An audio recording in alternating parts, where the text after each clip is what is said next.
சின்ன குட்டி கதை சொல்லட்டுமா? ஒரு கர்ப்பிணி பெண்மணி ஆட்டோல ஹாஸ்பிட்டலுக்கு போய்கிட்டு இருக்காங்க. அங்க போனதுக்கப்புறம் மழை பெய்யுது, எப்படி இறங்கி போறது அப்படின்னு சொல்லிட்டு யோசிச்சுட்டு இருக்கும்போது அந்த ஆட்டோ டிரைவர் ஒரு கொடையை கொடுத்து இந்தம்மா இதுல போமா அப்படின்னு சொல்லிட்டு கொடுக்குறாங்க. அந்த பெண்மணிக்கு இது என்ன உங்கள்கிட்ட திருப்பி தர முடியாத, நான் என்ன பண்றது அப்படின்னு சொல்லி கேட்கவும், இல்ல பரவாயில்லம்மா தேவைப்படுற யார்ட்டையாச்சும் கொடுத்துருங்க அப்படின்னு சொல்றாங்க. அதுக்கப்புறம் அந்த கர்ப்பிணி பெண்மணி ஆஸ்பத்திரிக்குள்ள போகும்போது ஆஸ்பத்திரியில வெளியே இருந்து பஸ் ஸ்டாண்டுக்கு போறதுக்காக ஒரு தாத்தா வெளியே நிற்கிறாரு. அந்த தாத்தா கிட்ட போயிட்டு அந்த கொடையை கொடுத்து இந்தாங்க தாத்தா பார்த்து போங்க அப்படின்னு சொல்லவும் அங்கேயுமே அதே அந்த ஒரு வார்த்தை தான் பரிமாறுது, தேவைப்படுற மற்றவங்க கிட்ட கொடுத்துருங்க அப்படின்னு சொல்லிட்டு அந்த பெண்மணி சொல்லிட்டு போயிடுறாங்க. அதே மாதிரி அந்த தாத்தா பஸ் ஸ்டாண்டுக்கு போனதுக்கப்புறம் பஸ் ஸ்டாண்டில் ஒரு பூக்கடை பாட்டி பூத்துக்கிட்டு இருக்காங்க மலையில் அணிஞ்சிக்கிட்டு.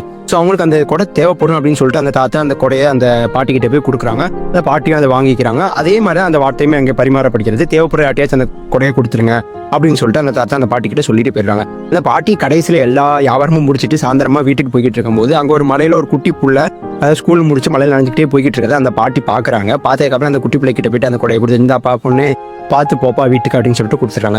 அந்த குட்டி பொண்ணோட அப்பா வீட்டில் ஐயோ நம்ம பொண்ணு மலையில் நனைஞ்சிக்கிட்டு இருக்க, எப்படி வரப்போகுது மலையில் நனைஞ்சிருக்குமான்னு சொல்லி பதட்டத்தில் வீட்டில் காத்துக்கிட்டு இருக்காரு.